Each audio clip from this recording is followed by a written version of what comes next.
La publicación el jueves 11 del audio de una conversación entre Enrique Montaño, entonces miembro del directorio de ACE por Cabildo Abierto, con un ex dirigente de ese partido, no solo provocó un gran escándalo político afuera y adentro de la coalición de gobierno, además nos recordó que ACE sigue siendo uno de los organismos del Estado donde abundan los nombramientos a dedo a partir de un sistema de reparto de cargos entre grupos políticos en función de cantidad de votos, etc.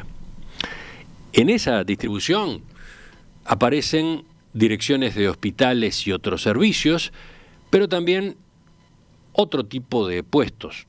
Ejemplo, telefonistas, choferes de ambulancias, titulares y suplentes, empleados administrativos, etc. Yo tengo una estructura montada en ACE, gigantesca. Hoy, en un año, tengo montado que si el año que viene se fuera el Partido Nacional y se lo dejan a ACE, se lo dejan a Cabildo, yo en 48 horas les muestro toda una estructura con gente de Cabildo ganando.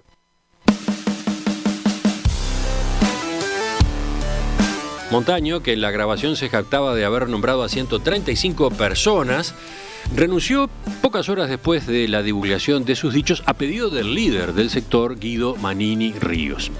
Esa misma mañana, el presidente del directorio de ACE, Leonardo Cipriani, inició una investigación administrativa y el lunes 15 consignó que se había resuelto desvincular a unos 30 funcionarios que habrían ingresado a la institución sin la aprobación de las autoridades con el aval del coronel Montaño. Cipriani agregó que podría haber más remociones incluso. Ahora, más allá de admitir excesos verbales en las palabras de Montaño, desde Cabildo Abierto se destacó los logros de su gestión en ACE e incluso se reclamó que Cipriani se retracte y pida disculpas por su cuestionamiento. Entre otras cosas, los voceros de Cabildo recordaron que los nombramientos revisados tenían la firma de los jerarcas correspondientes y formaban parte de las prácticas habituales. Así lo expresó, por ejemplo, el diputado Martín Sodano, coordinador de Cabildo Abierto en la Cámara de Representantes, cuando lo entrevistamos el jueves pasado acá, en Perspectiva. Es así, siempre fue así, no es algo de ahora. No es algo de ahora, no fue algo de Frente Amplio tampoco. Es algo que es más viejo que el agujero del mate. Entonces, entendamos. Cargos políticos hay siempre, en todos los periodos de gobierno, en todas las legislaturas hay cargos políticos en todos los entes públicos. Dentro de esos cargos políticos, ahí está el tema. Cuando uno inventa cargos políticos, o inventa cargos para acomodar gente, y otra cosa es cuando hay vacantes, cuando hay lugares, cuando hay necesidades y se generan los cargos y contratos. Queda la pregunta abierta. ¿Qué están haciendo el Poder Ejecutivo y la Oficina Nacional del Servicio Civil en particular para desterrar esas prácticas, para profesionalizar los nombramientos? Bueno, de eso es que vamos a conversar en los próximos minutos. Estamos con Conrado Ramos, doctor en Ciencia Política, director de la Oficina Nacional del Servicio Civil. Doctor Ramos, buen día. Gracias por acompañarnos. Buenos días, Emiliano. Un placer estar. La primera pregunta es así, bien general. ¿Es razonable que continúen existiendo estas prácticas en el Estado? No en la dimensión en que ocurre. El patronazgo político convive con todas las democracias avanzadas, ¿no? Es decir, la designación política, por razones políticas, hecha por políticos, de personas en cargos de forma discrecional, en cargos públicos de forma discrecional, convive con todas las democracias. El tema es cuáles son los niveles de patronazgo que en cada sistema resultan aceptables. Estos niveles de los que estamos viendo en ACE evidentemente no resultan aceptables. ¿Qué cantidad de cargos se proveen de esta manera que podríamos definir como discrecional en el caso concreto de ACE? Bueno, estos cargos nunca estuvieron estudiados en profundidad. En parte quizás porque también es no solo una propuesta de la coalición, está en un compromiso por por mi país la profesionalización de la gestión pública, pero además por un tema de investigación mía que vengo llevando sobre el patronazgo hace muchísimos años. Una de las primeras cosas que quise hacer es, bueno, abrir la caja negra de los datos en el Estado, empezar a producir datos para tener esta información. Este número de 670 aproximadamente que manejamos con Cipriani es un dato de un relevamiento que hicimos a principios de la gestión desde el servicio civil. Lo hicimos en empresas públicas y lo hicimos en servicios descentralizados, que era la administración descentralizada. Siempre fue un área no estudiada adecuadamente desde el punto de vista del patronazgo. Si se quiere, la administración central es más sencilla, de alguna manera, porque los márgenes para el patronazgo político están más acotados. Capaz que tenemos que definir allí términos, ¿no? Administración central se refiere básicamente a ministerios, ¿no? Administración ministerial y presidencia, ¿no? Los incisos del presupuesto. Usted dice que allí en la administración central está más claro este panorama de cargos, bueno, de nombramiento discrecional. Sí, hay resquicios de patronazgo que son difíciles de detectar. Inclusive el fenómeno de la encargatura, que es la designación de un funcionario público en cargos de conducción sin pasar por concurso, uno podría entenderlo como parte del fenómeno del patronazgo, pero no es un ingreso puro, porque ya se trata de funcionarios públicos. Es decir, el patronazgo es muy difícil de estudiar, es muy difícil de cuantificar y conocer exactamente, pero lo que son los ingresos en la administración central, gracias a la implementación de la ventanilla única de Uruguay Concursa, son más... Están más acotados y hay mayor conocimiento. Patronazgo, usted utiliza el término patronazgo que... Sí, que no es lo mismo que clientelismo. Bueno, ahí está. Politización, son términos es muy empleado en la jerga de la ciencia política, y en especial en sus investigaciones. ¿Lo definimos en 2 palabras brevemente? Sí, nosotros con Guy Peters y Francisco Paniza lo hemos publicado ahora en una enciclopedia de Oxford. Tratamos una definición más precisa. La diferencia entre clientelismo y patronazgo es que el patronazgo puede llegar a ser una subespecie del clientelismo. Es decir, el clientelismo es diseñar políticas públicas de forma particular para beneficiar a alguien particularmente y no políticas públicas universales de acceso a todos. Es decir, en la medida en que se diseña una política y se identifica el grupo al que esa política afecta, todos los que están comprendidos en ese grupo, ya sea ciudadanos o una política focalizada, son más bien políticas públicas programáticas, además suelen estar en programas partidarios. En cambio, el clientelismo son políticas particularistas, es decir, hay un acceso particularizado a la política, que puede provenir ese acceso particularizado porque perteneces a un grupo social, empresarial o sindical, o a un partido político, y por lo tanto hay una apropiación particularista de esa política pública. El patronazgo puede llegar a ser una forma particular del clientelismo, en el sentido de que si hay un partido político o una corporación que se apropia de la designación de determinados cargos públicos, es una forma de clientelismo. Pero el patronazgo puede también ser consecuencia de otras motivaciones ajenas a lo electoral, a lo particularista. Bueno. Quizás haya asesores políticos que son designados porque son muy competentes, son las personas adecuadas para diseñar determinada política, o las motivaciones que puede tener un gobierno es que quiere traer a gente de primer nivel al diseño de la política, y en ese caso es patronazgo, pero no asociado directamente a clientelismo. Bueno, no sé si se entendió, porque no es sencilla la distinción. Pero me parecía bueno hacer esa diferenciación al pasar. De todos modos, yo lo interrumpí cuando usted decía, bueno, en la administración central esta historia de los nombramientos discrecionales está bastante detectada, bastante estudiada y acotada. En cambio, los adscriptos, uno sabe cuánto ganan los adscriptos, cuántos son, conoce los cargos Q, que son los cargos que creados por ley de confianza política, ¿no? Y que tienen que ser creados por ley, Si no, no serían cargos Q, los cargos P, los cargos que están nombrados en la Constitución. Nosotros ordenamos mucho la guía de autoridades oficiales. Si ustedes la revisan, que está en la página web de la Oficina de Servicio Civil, por primera vez están con mucha claridad cuáles son los cargos P, los cargos Q y qué se entiende por una autoridad oficial. Antes tú ibas a esa guía y te decía cualquier cosa. Otra cosa, señalaba, es la administración descentralizada, ¿no? La administración descentralizada es más compleja. Por ejemplo, vamos al caso de ACE. Ahí estamos hablando de ACE, por ejemplo. Sí. Las comisiones de apoyo es prácticamente una estructura paralela que tiene ACE entre 7, ahora son 8.000 empleados.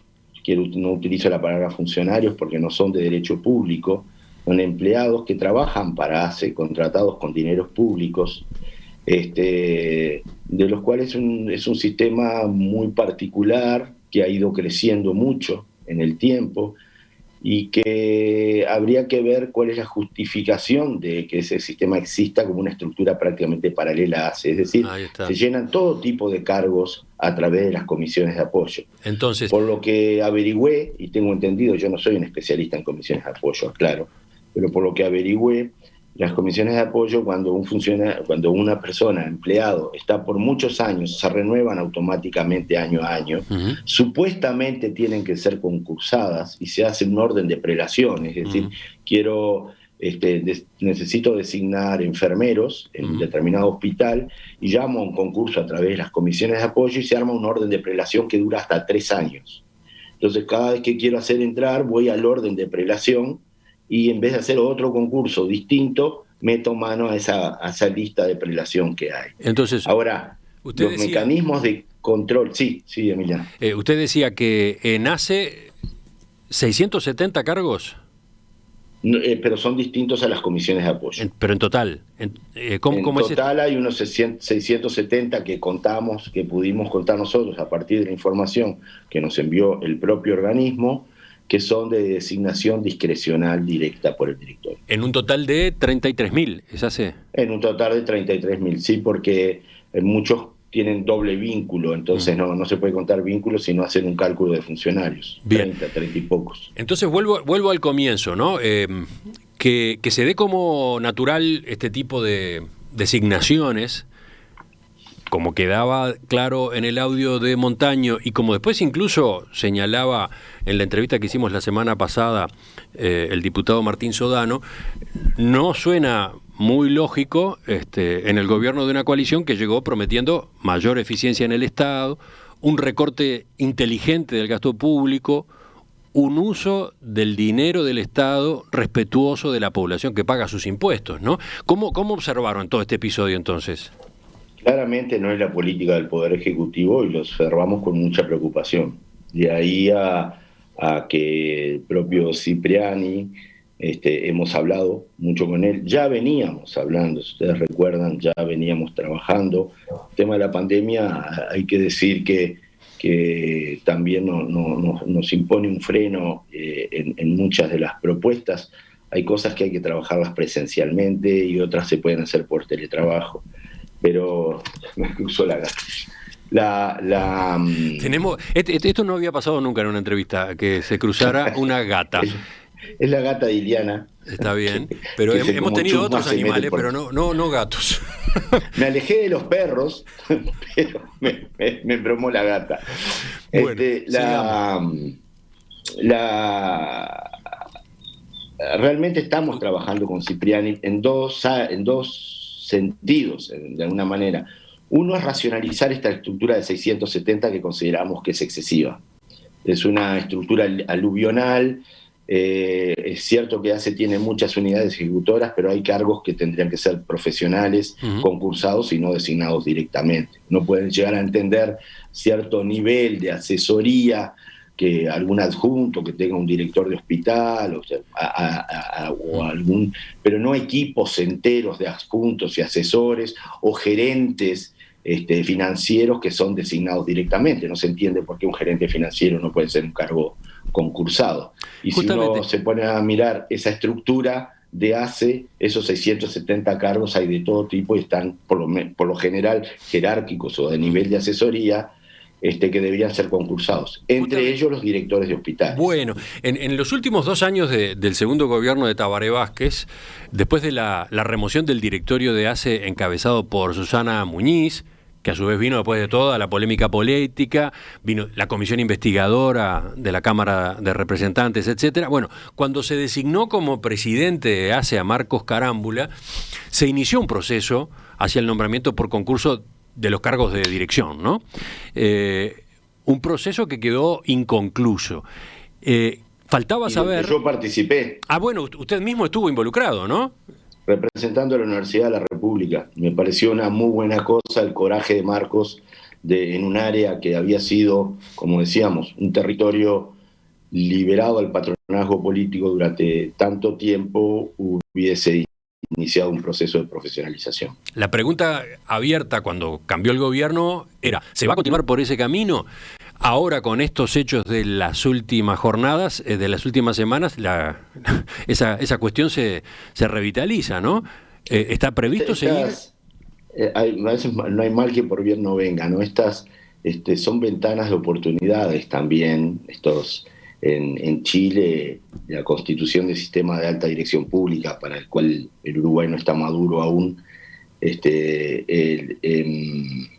disparó, fue justamente un escándalo de corrupción que afectaba al propio presidente de la República, que en el periodo anterior había sido ministro de Obras Públicas, a Lagos mismo. Uh-huh. Hubo un consenso a nivel del Senado, con la UDI y la concertación, en que había ya una propuesta anterior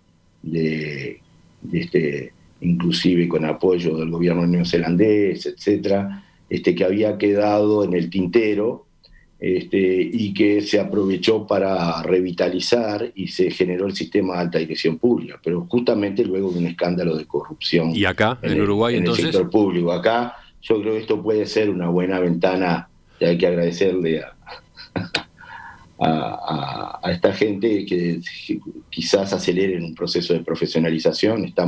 No venía moviéndose como usted esperaba y ahora aparentemente se acelera. No a la velocidad que nosotros quisiéramos que esto pasara. Ya veníamos hablando con Cipriani. Ustedes recuerdan, el año pasado habíamos hablado inclusive de los directores de hospitales, continuar con los concursos. Lo que sucede es que hay que cambiar ciertas cosas de infraestructura para que esos concursos sean realmente buenos, arrojen buena calidad. ¿A qué se refiere? El salario de los directores de hospitales. En aquel momento que yo participé eran 120.000 pesos nominales. Un gerente, o sea, un director que está administrando millones de dólares. Por otra parte, la dedicación exclusiva en el horario. Recuerdas que en la administración pasada algunos de los problemas que se habían tenido, se estudiaron en el Parlamento, era la conjunción de interés de los propios directores de hospitales en estudios a clínicas de las que ellos pertenecían, en ambulancias, en operar dentro del propio hospital. Por lo tanto, tiene que haber un sistema de exclusividad, como tenemos quizás en la Universidad de la República, ¿no? La dedicación total. Yo tuve que renunciar a la dedicación total ahora para poder asumir. No se pueden tener esos dos cargos al mismo tiempo y estar en los dos lugares del mostrador. Bueno, habría que hacer eso y al mismo tiempo revisar las bases un poco, ¿no? Hay un problema que es endógeno y que es un círculo vicioso. Si es importante para las direcciones de hospitales tener experiencia en gestión. Ahora, ¿quiénes en el sector público tienen experiencia en gestión? Los que han sido designados discrecionalmente. Una paradoja, ¿no? Hay una paradoja. Entonces, eso cuestionaba un poco las bases de los concursos, pero tampoco se puede prescindir de la experiencia en gestión. Entonces, cuando uno arrastra décadas de patronazgo político, no son fáciles encontrar las soluciones del día a la mañana. Lo que sí es que hay que dar señales a la ciudadanía de que se está en un movimiento decisivo, de que... Pero, a ver, pasando en limpio, ¿se va a continuar con el proceso de designación de directores de hospitales, por ejemplo, por la vía del concurso? ¿Esa es una línea que se mantiene? Cipriani lo ha dicho con mucha claridad, sí, se mantiene, solo que te decía que para eso hay que trabajar también en estas mejorar estas rasgos del sistema, de que no tienen exclusividad los directores. No tiene sentido seguir con exámenes competitivos y luego no se te presentan candidatos con el perfil que estás buscando, porque los sueldos no son atractivos, y las bases implican que solamente acceden a aquellos que han sido previamente designados en cargos jerárquicos. ¿Y las comisiones de apoyo? Las comisiones de apoyo es otro tanto. Un capítulo aparte, ¿no? Un instrumento raro, vidrioso, ¿no? Es algo que hay que... O sea, no sé, hay un problema también.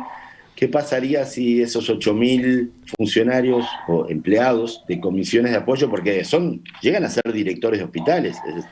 Estamos hablando de que han sido designados directores de hospitales gente que no reviste en el sector público, porque están contratados por fondos públicos, pero no son funcionarios públicos. Entonces hay un problema grande con el tema de la autoridad estatal, ¿no? La idea del funcionario es de representar la autoridad estatal. Lo mismo que con los inspectores en ambiente, o etcétera. Hay eso es una cuasi privatización del Estado, esas fórmulas jurídicas. Por lo tanto, ¿cuál es la justificación del instrumento comisión de apoyo? Eso mismo. La justificación que siempre he sentido yo es un tema, uno puede empezar a ser mal pensado y buscar cuestiones financieras, ¿no? Un tema de los aportes que hacen desde un lado o que se hacen desde como funcionarios, ¿no? Pero ¿Perdón, los aportes? Los aportes jubilatorios. Son distintos de cuando haces un contrato privado cuando sos funcionario. O sea, menores, es una forma de ahorrar en aportes, dice usted. Podría ser, pero también la otra justificación que yo he sentido es el de meter mano rápidamente y no pasar por un proceso concursal complejo por este tema del orden de prelación, ¿no? Pero eso se podría hacer en el sector público tranquilamente también. Se pueden hacer concursos con órdenes de prelación largos, y meter mano rápidamente al orden de prelación y no andar haciendo un concurso a cada rato. Se pueden hacer concursos anuales. Sí, porque a ver, una de las justificaciones es que en ACE, en los hospitales, en los servicios de salud pública, es necesario resolver situaciones urgentes, ¿no? Por ahí viene una de las razones. Y habría que estudiar. Y por lo tanto se necesitan mecanismos más ágiles de nombramiento. Ahora, por ejemplo, suponiendo que haya que nombrar a las apuradas un chofer de ambulancia o un suplente de un chofer de ambulancia. Mi pregunta es, ¿no sería más lógico que hubiera listas y se procediera al sorteo y no a nombrar a alguien porque es amigo político del dirigente del grupo tal o del partido cual? Exactamente. Ahora, se supone que si estuviese bien usado el sistema de la comisión de apoyo, se haría eso. Se metería mano al orden de prelación por sorteo o por puntaje del llamado que se había hecho a choferes. Pero se da como absolutamente naturalizado, lo dice Montaño y lo dice Sodano después, que hay digamos un implícito de que se reparte según votos de grupos, ¿no? De grupos partidarios. Todos sabemos que ha funcionado históricamente así. Entonces, dos preguntas. Uno, ¿hasta dónde no vale la pena sincerar la verdadera estructura de ACE y no tener una estructura paralela? Dos, ¿cómo solucionamos los temas de coyuntura, de tener que ser ágiles a la hora de designar, especialmente en el sector salud, personal para ACE? O sea que, por un lado, ese tema, que es un tema que vamos a trabajar, el tema de los 8.000, y por otro lado el tema de racionalizar esta estructura de designaciones discrecionales de 670, que no son sueldos menores tampoco, y de los cuales creo que de ahí se podría hacer ahorros como para poder mejorar el salario de los directores de hospitales, pero también de otras áreas propias de ACE en un contexto de restricción fiscal, ¿no? Enseguida retomamos y completamos la entrevista con el doctor Conrado Ramos, director de la Oficina Nacional del Servicio Civil. Completamos la entrevista con el doctor Conrado Ramos, politólogo, director de la Oficina Nacional del Servicio Civil, que en estos temas de reforma del Estado y de la estructura de nombramientos de funcionarios trabaja desde hace años, no solo en sus investigaciones académicas, sino también en algún intento desde el propio gobierno. Usted fue subdirector de la OPP en el periodo 2007-2010, o sea, primer gobierno del Frente Amplio, y puso en marcha, intentó poner en marcha algunas de las ideas que manejaban en aquel momento, ¿no? Inclusive lo que se llama hoy como la ventanilla única, Uruguay concursa, fue una propuesta que hice poco antes de renunciar en el gobierno de Mujica. O sea, creo que por abril del 2010 la presenté al Consejo de Ministros. Bueno, no se desarrolló enteramente como yo lo había propuesto, pero por lo menos fue un avance muy importante a nivel de reducir los márgenes de patronazgo en la administración central. Sí, usted estuvo en los dos primeros periodos del Frente Amplio, ¿no? Sí. En el primero entero y hasta los primeros meses de Mujica. Yo creo que ahí tratamos también de trabajar en los temas de presupuesto en base a resultados, a productos. De ahí las 2 misiones a Nueva Zelanda y con los equipos que luego siguieron trabajando. Después yo hubiese renunciado, siguió trabajando. Son difíciles, son para la cultura de Uruguay, trabajar a resultados y productos no es algo fácil de instalar. Ahora lo hemos retomado con los colegas de OPP y Contaduría, el Ministerio, pero bueno, vamos a ver hasta dónde se llega. Para ir redondeando la entrevista, nos detuvimos en el caso de ACE. Le pregunté a propósito de ACE, en particular a raíz de este escándalo que se generó con la grabación de la reunión de Montaño con un ex dirigente de Cabildo Abierto. Pero uno podría irse a ANEP también. Bueno, mi pregunta siguiente era, ¿qué otros organismos del Estado en esta área de los descentralizados tienen el mismo tipo de inconvenientes? Nosotros contamos en esta primera relevamiento que hice apenas llegué a la oficina. Ojo que estos son datos, son cajas negras, ¿no? Que son difíciles de abrir. Hay que también respetar las autonomías de los organismos. Pero bueno, creo que generosamente nos enviaron la información y detectamos unos 180 cargos discrecionales que para la estructura de ANEP nos parece una enormidad. 180. Sí, aproximadamente, de los cuales es necesario racionalizar también. Se destina mucho dinero y además es algo que indigna a la ciudadanía. Los cargos otorgados discrecionalmente, sin mérito, realmente es algo que nos indigna a todos. En todo caso, tiene que haber un nivel, y eso está estudiado, como te decía, tiene que haber un nivel de discrecionalidad, inclusive el juego partidario, hasta sobre todo en los gobiernos de coalición. Me refiero al Frente, que funcionaba como si fuera una coalición a través de sus distintas sectores, como una coalición. Entonces, está estudiado y hacen, en realidad, cohesionan la coalición, mantienen la militancia. Nosotros, todo lo que hemos publicado, vemos los distintos motivos que hay para mantener el patronazgo político, e inclusive hemos identificado roles de los actores del patronazgo: el tecnócrata, el profesional partidario, el comisario, el broker, el que sale a territorio a buscar votos. Bueno, son muchos los roles que cumple una persona que es designada discrecionalmente y puede estar al servicio de un partido, de un grupo empresarial, de un grupo sindical, de una persona que va en México eran muy conocidos como las camarillas, se les llamaba, y bueno, en Francia también. Lo que sucede es el tema es que hay que dimensionar esto, hasta dónde no se torna en algo disfuncional a la democracia y al propio gobierno. Usted decía, en ANEP hay 180 cargos de este tipo, se supone que se va a trabajar sobre ellos. Aproximadamente lo que habíamos contado a principios del año pasado. ¿Y en qué otros organismos? Por ejemplo, INAU. En todos existen. En INAU ahora está, vengo de hablar con Pablo Abdala la semana pasada, y él está enfocado muy fuertemente en un proceso también de profesionalización de INAU, así como Cipriani con ACE, de alguna manera llamar a las encargaturas. La encargatura es una subtipo del patronazgo, ¿no? INAU tiene una estructura de cargos de dirección y conducción muy, muy grande, o inclusive de directores de centros, ¿no?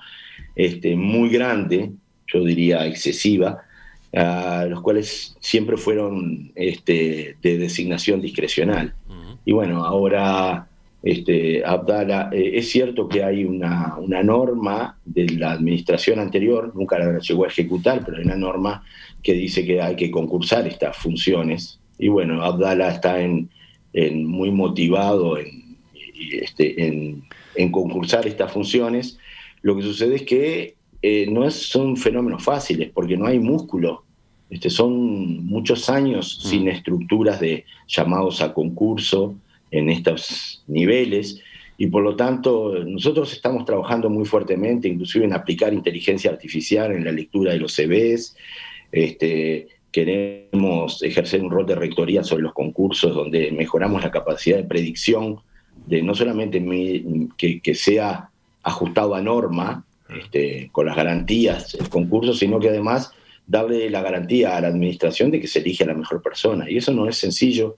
Hay que capacitar mucho a las personas en métodos modernos de gestión humana, de predicción, psicolaborales modernos, pero además entrevistas cognitivas y lectura del currículum, que no es fácil, que no solamente sea un punteo de méritos acumulados, sino que sirva, que se use la información del currículum para testearla a través de las entrevistas. Y esto lo digo y parece fácil, pero es bien complicado de hacer, y más cuando es un país que no tiene la tradición que debería tener en temas de profesionalismo beberiano, en temas de concursos, ¿no?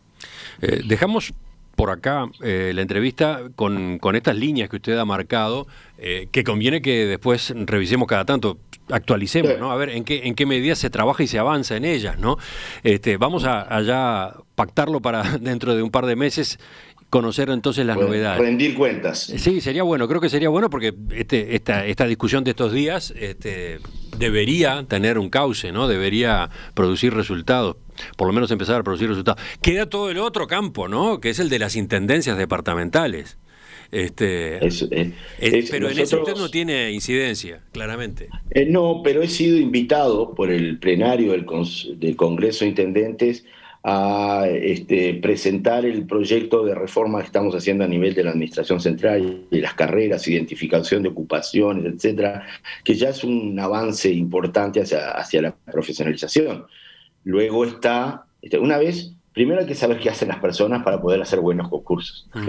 Y luego está en la voluntad de cada intendencia, que tienen autonomías muy fuertes, para respetar los procesos concursales y ver hasta qué niveles se mantiene la discrecionalidad o no, cuántos niveles de designaciones discrecionales y conducciones queremos, 2, 3, 4, hasta dónde baja, y luego el ingreso, ¿no? El ingreso de cargos sin relevancia, de no conducción, cuánto se ajustan las normas de transparencia. Sabemos que hay un debe grande a nivel de las intendencias, pero bueno, ahí hay que respetar los temas de autonomías, como también hay que respetarlos en los entes autónomos y servicios descentralizados. Solamente que ahí la línea del Poder Ejecutivo puede alcanzar un poco más. Doctor Conrado Ramos, director de la Oficina Nacional del Servicio Civil, le agradezco estas primeras respuestas. Volvemos sobre el tema entonces próximamente. Bueno, muchas gracias. Hasta pronto. Ya continuamos, vamos en busca de la tertulia de este lunes.